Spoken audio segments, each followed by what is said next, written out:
여호수아 24장 15절 한 절 말씀 같이 읽겠습니다. 만일 여호와를 섬기는 것이 너에게 좋지 않게 보이거든 너희 열조가 강 저편에서 섬기던 신이든지 혹 너희에 거하는 땅 아모리 사람의 신이든지 너희 섬길 자를 오늘날 택하라. 오직 나와 내 집은 여호와를 섬기겠노라. 아멘. 찬양대에 찬양 있겠습니다.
아멘.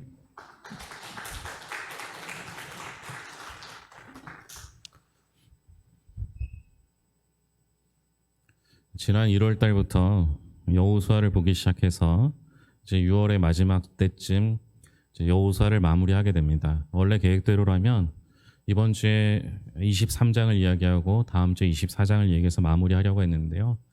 23장도 여호수아가 당부하는 말이고 24장도 여호수아가 당부하는 말입니다. 말은 좀 다르지 모르지만 그러나 그 여호수아가 의도하는 바는 똑같기 때문에 오늘로 여호수아를 좀 마무리하려고 합니다. 오늘 읽은 말씀이 여호수아에서 가장 유명한 말씀일 것입니다. 하나님에 대한 헌신과 그를 위한 각오가 넘치는 것 같습니다. 이 세상 살아가는 동안 무슨 일을 만날지라도 결단코 믿음을 저버리는 일 없이 오직 여호와만을 섬길 거라는 결연한 의지가 엿보이기도 합니다. 그런데 여기서 우리가 여호수아의 각오로 듣기에는 좀 애매한 부분이 있어요. 왜냐하면 여호수아는 이것이 곧 죽을 날이 얼마 남지 않은 상황에서 전하는 말씀이기 때문입니다. 내가 죽기 전에 전하는 말씀을 우리는 흔히 유언이라고 합니다. 유언은 사실은 듣는 사람을 위해서 하는 말입니다. 유언을 하면서 자기 각오가 얼마나 남다른지를 말하는 법은 없습니다. 오직 나와 내 집은 여호와를 섬기겠노라 라고 했지만 여호수아는 사실 여호와를 섬길 기회가 얼마 남지 않았습니다. 이 말을 하고 남은 일은 죽는 것뿐이었습니다. 그러면 이 말은 여호수아가 자기의 각오를 밝히는 것이 아닙니다. 이 말을 하면서까지 이스라엘 사람들에게 강조하고 싶은 것이 있다라는 뜻이 됩니다. 그럴 수밖에 없죠. 너희의 조상들이 강 저쪽과 애굽에서 섬기던 신들을 치워버리고 여호와만 섬기라 라고 합니다. 이 말을 듣는 사람들은 전제가 있잖아요. 우상을 섬기고 있는 겁니다. 그런 이스라엘에게 태도를 결정하라고 촉구하는 것입니다. 이런 여호수아의 말에 이스라엘 사람들은 어떻게 대답해야 하겠습니까? 이스라엘 사람들은 당연히 하나님을 섬기겠다고 대답합니다. 하나님께서 자기의 열조를 애굽에서부터 인도하셨고 또 가나안에 들어오는 모든 여정 속에서 함께 하셨으며 가나안 사람들을 물리치기로 하셨는데 어떻게 하나님이 아닌 다른 신들을 섬길 수 있겠느냐라고 합니다. 100점짜리 대답이죠. 그런데 100점을 주기 전에 이런 대답을 하는 사람들이 현재 우상을 섬기고 있다라는 사실을 유념해야 합니다. 여호수아는 이 사실을 모르지 않았어요. 그들의 대답을 가볍게 일축합니다. 기껏 여호와를 섬기라고 해놓고 알겠습니다, 그렇게 하겠습니다 라고 하는 사람들한테 웃기지 마라, 너는 못한다 라고 하는 것은 어딘가 어색하지만 당시 상황이 그랬습니다. 여호수아는 사실은 얼마 남지 않은 시간에 굉장히 절박한 심정으로 이야기하고 있는 겁니다. 하나님은 거룩하신 분이죠. 하나님은 죄를 절대 용납하지 않으신 분입니다. 죄와 한 통 속인 채로 섬길 수 있는 분이 아닙니다. 그런데 이스라엘은 너무 쉽게 대답합니다.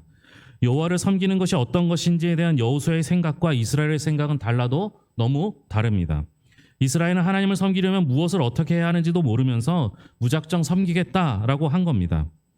히브리서 12장 2절에 보면 믿음의 주요 또 온전케 하시는 이인 예수를 바라보자. 그는 그 앞에 있는 기쁨을 위하여 십자가를 참으사 부끄러움을 개의치 아니하시더니 하나님 보좌 우편에 앉으셨느니라. 여기서 예수님을 바라보자라고 합니다. 예수님을 바라본다 할 때 그 바라보는 것, 그것을 의미하는 영어 단어는 여러 가지가 있어요. 그런데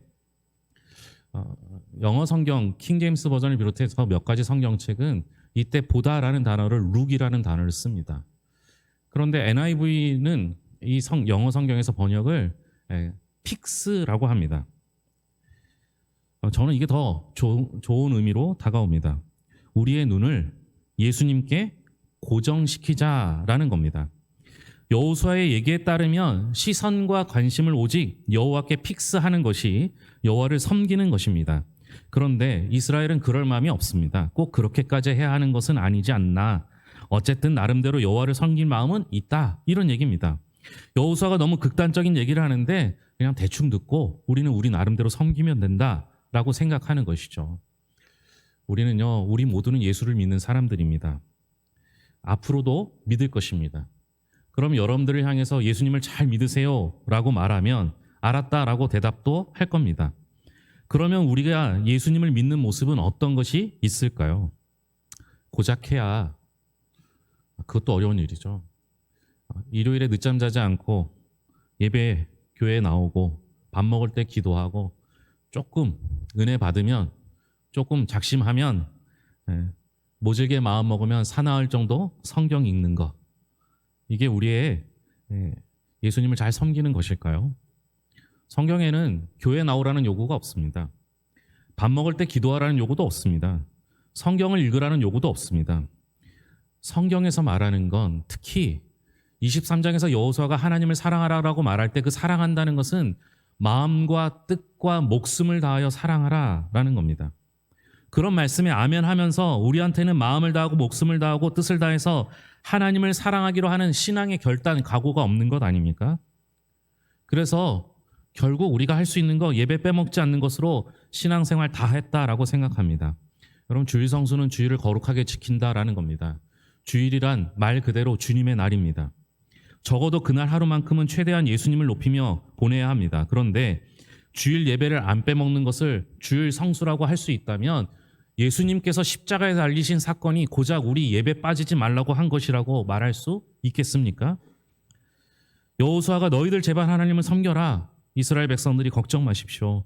저희가 왜 하나님의 은혜를 모르겠습니까? 저희들도 하나님만 섬기겠습니다. 너희가 하나님을 섬긴다고 웃기지 마라. 너희는 못 섬긴다. 이런 여호수아의 말에 이스라엘 백성들은 서운했을 수도 있습니다. 하지만 우리는 여호수아의 안타까움을 알아야 합니다. 자기가 이끌던 백성들을 향해서 구제불능을 선포해야 하는 하나님의 종 여호수아의 애타는 심정을 알아야 합니다. 여호수아는 답답해서 속이 터질 지경입니다.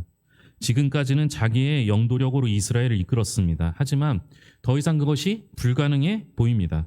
자기가 죽은 다음에 이스라엘이 어떻게 될 것인지 뻔히 보입니다. 그래서 가슴을 쥐어뜯는 심정으로 오직 나와 내 집은 여호와만을 섬기겠노라 말하는데 이스라엘은 너무 건성으로 대답합니다. 24장 22절입니다. 24장 22절 같이 읽겠습니다. 여호수아가 백성에게 이르되 너희가 여호와를 택하고 그를 섬기리라 하였으니 스스로 증인이 되었느니라. 그들이 가로되 우리가 증인이 되었나이다. 이 말은 이거죠. 좋다. 너희들이 하나님을 섬기겠다고 하는데 그러면 맹세할 수 있느냐? 네, 얼마든지 맹세합니다. 우리 모두가 증인입니다. 여기까지만 보면 여호수아가 너무 다그치는 것 같습니다. 마치 잔소리 심한 시골 학교의 교감 선생님이나 기업체의 만년 과장님처럼 안달복달하는 것처럼 보입니다. 하지만 이어지는 말을 보면 그렇지 않습니다. 23절입니다. 여호수아가 가로되 그러면 이제 너희 중에 있는 이방신들을 제하여 버리고 너희 마음을 이스라엘의 하나님 여호와께로 향하라. 여호수아가 계속 이스라엘 백성들을 향하여 너희는 하나님만을 사랑하라, 하나님만을 섬기라 말하고 있습니다. 그리고 그때 이스라엘이 계속 대답하는 게 뭐예요? 네, 그렇게 하겠습니다. 우린 그럴 수 있습니다. 내가 맹세합니다. 내가 증인입니다. 이렇게 대답을 했어요. 그런데 23절에 보면 무슨 말이 있어요? 그들에게 아직 우상이 있어요. 가슴 한켠에 우상을 품고서 저는 하나님을 잘 섬기는 하나님의 백성입니다. 앞으로도 그럴 것입니다. 저는 증인입니다. 말하는 겁니다. 여호수아는 이런 이스라엘의 영적 수준을 알고 있었습니다. 그래서 마지막 순간까지 애를 태웠던 것인데 이스라엘은 전혀 말귀를 알아듣지 못했습니다.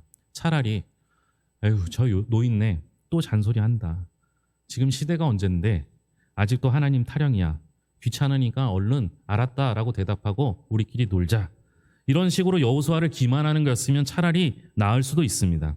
자기들 나름대로는 잘하겠다 대답도 했고 실제로 잘할 마음도 있었으면서 이 모양이었다라는 사실에 문제가 있어요. 자기는 예수님을 잘 섬긴다 생각했고 앞으로도 그럴 거라고 생각했던 겁니다. 그런데 지금도 그렇지 못하고 앞으로도 그러지 못했습니다. 결국 여호수아 혼자만 가슴 터질 노릇이었습니다. 26절부터 28절까지입니다. 26절부터 28절까지입니다. 같이 읽겠습니다. 여호수아가 이 모든 말씀을 하나님의 율법책에 기록하고 큰 돌을 취하여 거기 여호수아의 성소 곁에 있는 상수리 나무 아래에 세우고 모든 백성에게 이르되 보라 이 돌이 우리에게 증거가 되리니 이는 여호와께서 우리에게 하신 모든 말씀을 이 돌이 들었음이라. 그런즉 너희 하나님을 배반치 않게 하도록 이 돌이 증거가 되리라 하고 백성을 보내어 각기 기업으로 돌아가게 하였더라. 이로써 여호수아와 이스라엘의 논쟁이 끝이 납니다. 좋다. 너희들이 정말로 하나님을 섬기겠으면 이 돌을 세워 증거를 삼자 하고 다짐했는데, 성경을 아무리 읽어도 이후에 이 돌이 증거가 되어서 이스라엘이 자기의 신앙을 회복하였더라, 하나님 보시기에 옳지 않게 살던 이스라엘이 결국 그 돌을 생각해서 바로 돌아왔더라 같은 얘기는 나와 있지 않습니다. 애꿎은 돌만 세우고 말았습니다. 이스라엘 백성들이 이 돌을 세울 때 어떤 마음이었겠습니까? 설마 가식이 있었다고 생각되지는 않습니다. 진심으로 돌을 세웠겠죠. 하지만 그것으로 땡입니다. 분명히 진심이었는데 그 진심이 함량 미달이었습니다. 돌을 세웠다고 해서 사람이 바뀌지 않습니다. 무생물인 돌이 하나님의 말씀을 들을지언정 하나님의 형상으로 지음받은 사람은 하나님의 말씀을 알아듣지 못합니다. 자기 생각으로 한번 걸러서 듣기 때문입니다. 그리고 여호수아가 우려하던 일이 결국 벌어집니다. 그토록 굳게 다짐을 시켰는데도 소용이 없었습니다. 이스라엘은 여호수아와 동시대의 장로들이 생존한 동안에만 하나님을 섬겼습니다. 32절입니다. 32절 같이 읽겠습니다. 이스라엘 애굽에서 이끌어낸 요셉의 뼈를 세겜에 장사하였으니 이곳은 야곱이 세겜의 아비 하몰의 자손에게 금 100개를 주고 산 땅이라. 그것이 요셉 자손의 기업이 되었더라.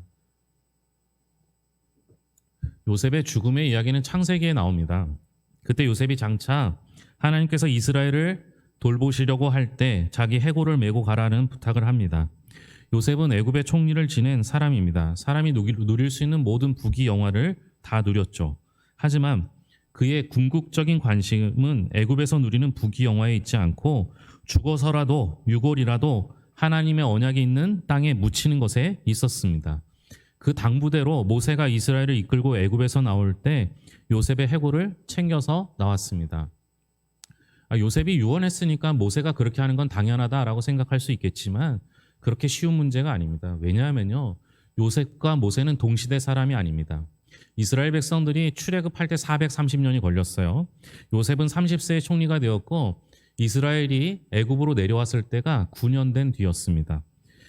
그리고 110세에 죽었죠. 요셉이 그런 말을 한 지 대략 360년 만에 출애굽이 이루어졌습니다. 그러니까 모세는 요셉의 얘기를 직접 들은 적이 없는 거예요. 직접 마주한 적이 없잖아요. 360년이면 어마어마한 시간이 지난 거 아닙니까? 그런데도 모세는 요셉의 이야기를 기억하고 그 말씀대로 했습니다. 20세 이상만 수를 세워도 60만 명이 넘는 대부대를 이끄는 모세가 챙긴 재산 목록 1호가 요셉의 뼈다귀였던 겁니다. 여러분, 하나님의 언약이 그렇게 소중해요. 이런 의미를 모르는 사람들은 모세의 행위를 이해하지 못합니다. 어차피 썩어서 없어질 텐데 어느 땅에 묻힌들 그게 무슨 상관입니까? 라고 물을 겁니다. 혹시 다른 거 다 챙기고 유골을 마지막에 챙겼으면 모를까? 제일 먼저 챙길 일은 아닙니다. 하지만 모세한테는 그게 가장 소중했습니다. 요셉의 유언이어서 소중한 것이 아닙니다. 아, 그렇구나. 하나님의 약속은 과연 이루어지는구나 라는 사실이 소중했습니다. 그런 해골을 애굽에서 노예 생활하는 동안에도, 광야 생활을 하는 동안에도 보존했고, 피가 튀고 살점이 떨어져 나가는 전쟁터에서도 보존했습니다. 모르는 사람이 봤다면 모를까? 모르는 사람이 봤으면 마치 보물단지를 숨기고 있는 줄 알았을 것입니다. 결국 요셉의 해골은 단순한 해골이 아닙니다. 하나님께서 장차 자기 백성을 약속의 땅으로 인도하실 것이라는 사실에 대한 믿음의 표현입니다. 이스라엘은 말라 비틀어진 뼈다귀를 보관했던 것이 아니라 하나님의 언약을 붙들고 있었습니다. 결국 자신의 해골이라도 본향에 묻히길 원했던 것이죠. 그리고 요셉의 그 바람은 그대로 이루어졌습니다. 이것이 요셉이 세상에서 누릴 부귀 영화보다 더 간절히 원했던 것입니다. 이런 마음이 우리에게도 있어야 합니다. 이 세상에서 얼마나 대접받고 사느냐가 중요하지 않습니다. 과연 돌아갈 곳이 있느냐, 이게 훨씬 더 중요한 일이겠죠. 제가 고등학교 시절에 시를 참 좋아해서 여러 가지 시를 읽었는데 그중에 천상병 시인을 참 좋아했습니다. 그래서 고등학교를 졸업하고 인사동에 있는 그 카페를 일부러 찾아갔죠. 이름도 귀천입니다. 천상병 시인의 대표적인 시도 귀천입니다. 나 하늘로 돌아가리라. 새벽빛와 닿으면 쓰러지는 이슬 더불어 손에 손을 잡고 나 하늘로 돌아가리라. 노을빛 함께 단둘이서 기슭에서 놀다가 구름 손짓하면은 나 하늘로 돌아가리라. 아름다운 이 세상 소풍 끝내는 날 가서 아름다웠더라고 말하리라. 천상병 시인은 이 세상을 소풍을 가는 것, 소풍으로 이야기했습니다. 우리한테 정령 돌아갈 곳이 있다면 이 세상의 삶은 소풍이 맞습니다. 여행이라고 해도 괜찮습니다. 여행이 여행인 이유는 돌아갈 곳이 있기 때문입니다. 돌아갈 곳이 없으면 여행은 여행이 아니라 방황일 뿐입니다. 저 세상에서 데리러 오든지 나이가 들어 저 세상으로 가든지 우리는 하루하루 주어진 삶을 살아야 하는 사람입니다. 그 옛날 이스라엘을 향했던 여호수아의 소원이고 또한 우리를 향한 주님의 소원이 될 줄로 믿습니다. 기도하겠습니다. 하나님 아버지 감사합니다. 우리는 하나님을 잘 섬긴다고 말합니다. 우리는 그렇게 할 거라고 말합니다. 그리고 그런 줄 알고 있었습니다. 근데 우리가 생각하는 것처럼 신앙 행위가 하나님을 잘 섬기는 것이 아니라 마음과 뜻과 목숨을 다하여 하나님을 사랑하는 것, 그것이 우리가 하나님을 잘 섬기는 방법입니다. 주님 도우시고 인도하여 주셔서 하나님께서 우리들에게 원하는 것, 주님만 사랑하는 것, 그 삶을 살게 하여 주시옵소서. 주님을 사랑하는 사람은 하나님 나라를 품고 살아갑니다. 하나님 나라를 품고 살아가는 사람은 이 세상이 소풍과 같습니다. 부귀 영화가 먼저가 아니라 하나님 나라가 우선입니다. 우리가 그 마음 갖고 이 땅 나그네로 살아가는 동안에 하나님의 뜻을 찾고 그 길을 발견하는 삶을 살게 하시고 영원한 하나님 나라를 꿈꾸며 살아가게 하여 주시옵소서. 그럼에도 불구하고 지금 살아가는 것도 은혜입니다. 하나님, 우리가 은혜로 살아가오니 그 은혜를 기억하게 하시고 은혜 가운데 머물게 하여 주시옵소서. 오늘 은혜가 필요한 이들이 있습니다. 상처받은 영혼 위로하여 주시옵고 아픈 분들 치료하여 주시옵고 부족한 이들 채워주시며 그 무엇보다 문제 안에 있는 이들 해결하여 주시옵소서. 모든 것을 예수님의 이름으로 기도합니다. 아멘.